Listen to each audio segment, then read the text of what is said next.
We are students. We develop our capacity through learning. I have told you that we lost our journey.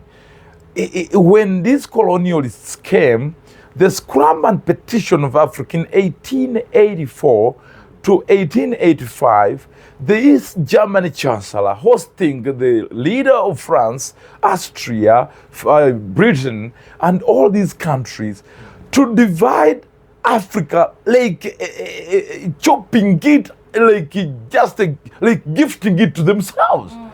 And there was no representative in that hall from Africa.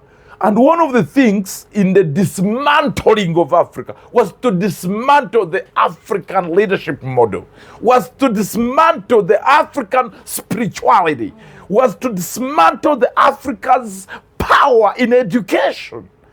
So when that is said, is that all that defined our identity, who we are, and how we think and conceptualize things about our future. We lost. The African of today is not the African that God created, really.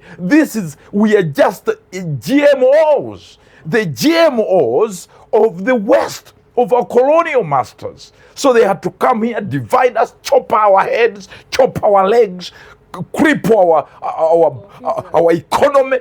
So what you see today, my Kent, my brother that I love so much and proud of, we have had 15 years of our friendship.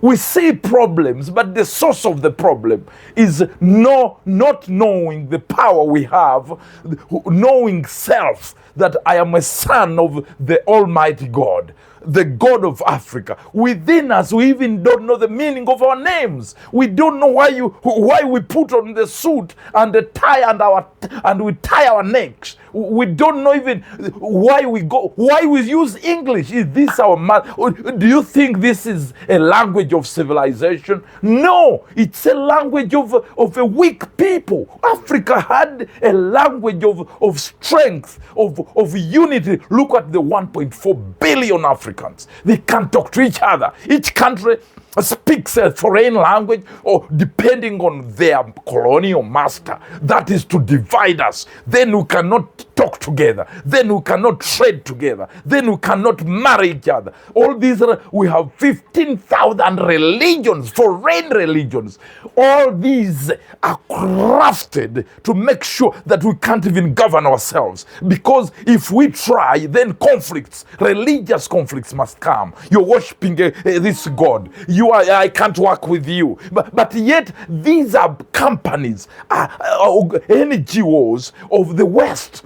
And so Africa received what it did not need, but we were weakened. So I must answer to you that the other master had mastered his models.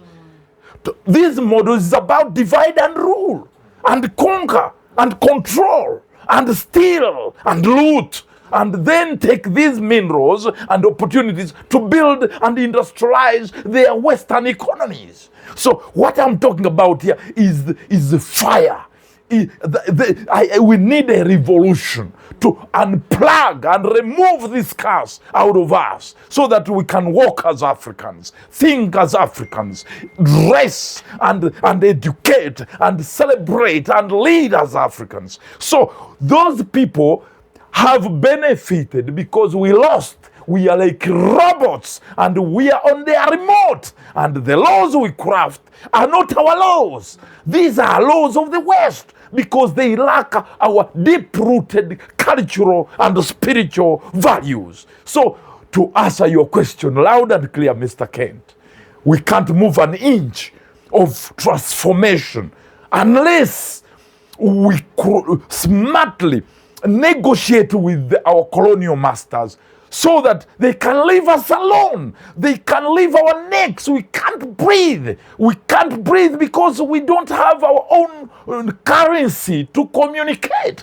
to educate, to inspire, to create cars and phones and shirts, look, we are under custody, so we can't see even ourselves. We see only problems about ourselves. Yet we have oil, gold, we have good natural space, we have fertile soils. So to see that we lead, we can't lead what we don't know. Your neighbor, your wife, you even don't know her. She greeted, even if you're in your bed, she says, my sweetheart, I love you. Is that an African way of love? Mugambe mu Luganda bawange nkwagala nnyo yegwe tata w'abaana bange bannange otali tetuliiwo omusajja ajja kitegeera bulungi. But sweetheart, sweet flower, what nonsense is that one? So we have to go down, and so whatever we have is not ours. If it is not ours, we are just in chains on remote of those people. And I think they need a new law. They pass through our speakers, they pass through our presidents, they pass through our local system and push up a law that affects everybody not to breathe. If we made a car right now, do you know that the international system would say, that car, we are not going to allow it in Uganda. If it is that medicine, World Health Organization will say, stupid idiots, that medicine is not yet certified by World Health Organization. Are you telling us that you own our creativity? Are you a God to say that? Are you mad?